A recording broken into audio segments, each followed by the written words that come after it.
Olá, queridos alunos, espero que todos estejam bem. Hoje nós vamos estudar a quarta aula da nossa revistinha, que é a escolha dos discípulos.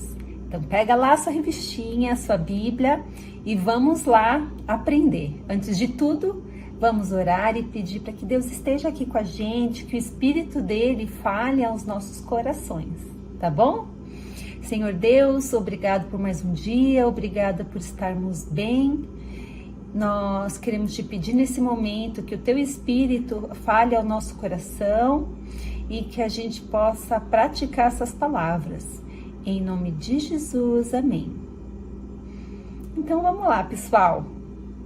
Escolha dos discípulos.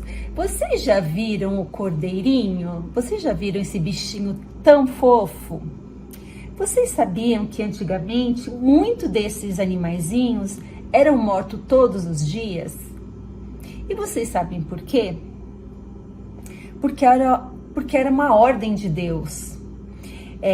Todos tinham que sacrificar um cordeirinho para pagar o pecado de cada um. Isso lá no Velho Testamento, vocês lembram? Jesus, ele veio morrer na cruz por nós. Sabe para quê? Para pagar o preço do nosso pecado. Então agora a gente não precisa mais de um cordeirinho, matar um cordeirinho para ter os nossos pecados perdoados. Por isso que Jesus é chamado de o Cordeiro de Deus. Hoje a gente vai aprender essa história. Vocês lembram de João Batista, que a tia Eli falou na aula passada? João Batista era primo de Jesus e ele havia falado há muito tempo já que chegaria o Salvador, o Messias. Ele já estava falando para as pessoas a respeito disso. Um dia, João Batista estava lá, falando sobre arrependimento de pecado. Ele estava lá com alguns discípulos dele. João Batista tinha, sim, alguns discípulos. E olha que André, que foi discípulo de Jesus, e João eram discípulos de João Batista. E um dia, João Batista estava falando com os discípulos e apareceu Jesus. E sabe o que João Batista falou? Eis o Cordeiro de Deus, que tira o pecado do mundo. E aí, ficou todo mundo assim, nossa, será que esse é o Messias? Até então, ninguém tinha chamado ele de Cordeiro de Deus. Só João Batista. E ficou todo mundo abismado, olhando assim para Jesus. Será que é ele, né? E depois que João estava ali, ele havia batizado algumas pessoas, né? Eles acabaram a reunião e Jesus foi embora, foi andando. E sabe quem seguiu ele? João e André. Eles foram atrás de Jesus. Vocês imaginam quanto eles esperaram por esse Messias? Estavam esperando há muito tempo e de repente eles têm a oportunidade de falar com ele. Aí lá em João 1,38, Jesus percebe que eles estão atrás dele. E ele vira para os discípulos e diz assim: o que vocês estão procurando? E aí eles ficaram assim, olha o que eles dizem: Rabi, onde é que o Senhor mora? Rabi quer dizer mestre. Venham ver, disse Jesus, lá em João 1, 38 e 39. Então eles foram e viram onde Jesus morava, ficaram com ele o resto de todo aquele dia.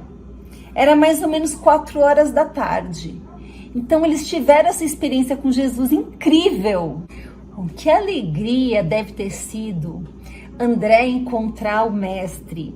E sabe o que ele fez? Logo que ele falou com Jesus, depois que ele se despediu, foi correndo lá falar pro irmão dele. Falou: vem, irmão, encontrei o mestre, encontrei o Messias, você precisa falar com ele. Simão era o nome do irmão de André. E quando ele chegou lá perto de Jesus, Jesus falou assim para ele: você é Simão, filho de João, mas de agora em diante o seu nome será Cefas. Cefas é a mesma coisa que Pedro. Pedro vocês já ouviram, né? Pedro quer dizer pedra. E então Pedro ficou meio assim, né? Olhando, como é que ele sabe que meu nome é Simão? E ele falou que meu nome vai ser Pedro agora em diante. No dia seguinte, Jesus decidiu ir para Galileia, mas antes ele foi procurar por Filipe e disse para ele: Filipe, venha comigo. E agora Filipe também conhecia Jesus, né? Ele morava numa cidade chamada Betsaida. E era a mesma cidade que morava Pedro e o seu irmão André. Ele também fez a mesma coisa que André.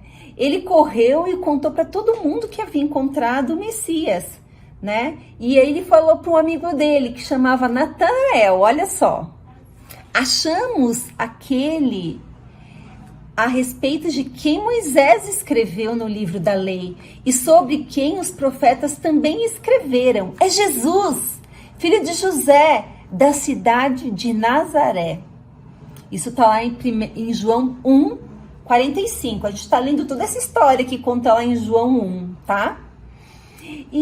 Mas Natanael não acreditou muito naquilo que dizia aquele seu amigo, né, Filipe.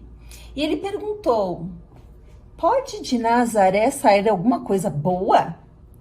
Por que ele fez essa pergunta? Nazaré era uma cidadezinha assim, bem simples, né?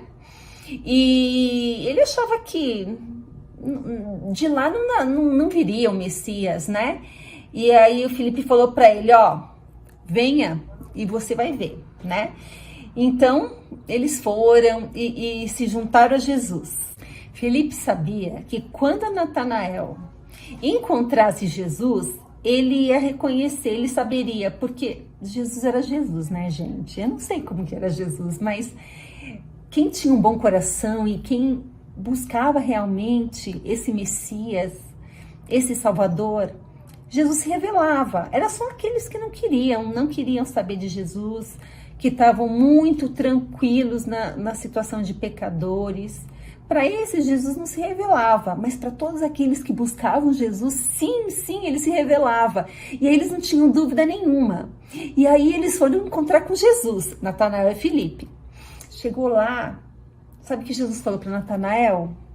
Eis aqui um israelita verdadeiramente sincero. Natanael olhou assim e falou: mas de onde que o Senhor me conhece? Natanael não sabia que Jesus conhece todos os nossos pensamentos, tudo que acontece com a gente antes de encontrar, antes da gente perceber, né? Então Jesus falou para ele, olha lá, tá em João ainda: antes que Filipe chamasse você, eu já tinha visto você sentado debaixo daquela figueira. Então Natanael exclamou: mestre, o Senhor é filho de Deus, o Senhor é o rei de Israel. Aí Jesus falou para ele: ué, você crê em mim só porque eu falei que tinha visto você debaixo da figueira? Pois você, Natanael, verá coisas muito maiores do que essa. Eu afirmo a vocês que isto é verdade.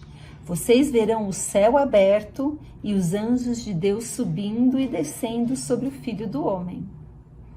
João 1, 48 a 50. E Jesus chamou ainda outros homens para segui-lo. Vocês lembram que eram 12 discípulos? Vamos ver se a gente lembra. Então Jesus chamou Simão, que era Pedro, e seu irmão André. Depois ele chamou Tiago e João. Depois ele chamou Filipe e seu amigo Natanael, que também é conhecido por Bartolomeu. Depois nós temos, eu vou olhar aqui na minha cola, se não esqueço, Mateus, Tomé, Tiago, outro Tiago, Simão, Judas e Judas Iscariotes. Enfim, eram todos esses os seguidores, os discípulos de Jesus, né? Você sabe o que é ser um discípulo? Ser um discípulo é aquele que segue os mandamentos, que segue uma pessoa. Eles seguiam, literalmente. Jesus levava eles para as viagens, para os locais, e os discípulos seguiam ele. Hoje a gente não tem mais Jesus aqui fisicamente para a gente seguir, mas a gente tem a Bíblia, que é o nosso manual. Então a gente pode ser discípulo, seguidor de Jesus, quando a gente segue os mandamentos dele, que estão aqui na Bíblia. Falar também de Jesus para os nossos amigos, para nossa família, para as pessoas que a gente conhece, é outra missão que um discípulo de Jesus tem que ter. E você, quer ser um discípulo de Jesus?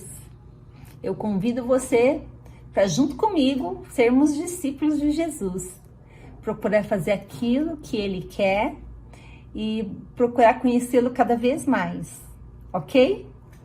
Então é isso, pessoal. Agora a gente vai para o nosso versículo. Vamos lá? Abre lá na página do versículo, tá lá em João 15:16.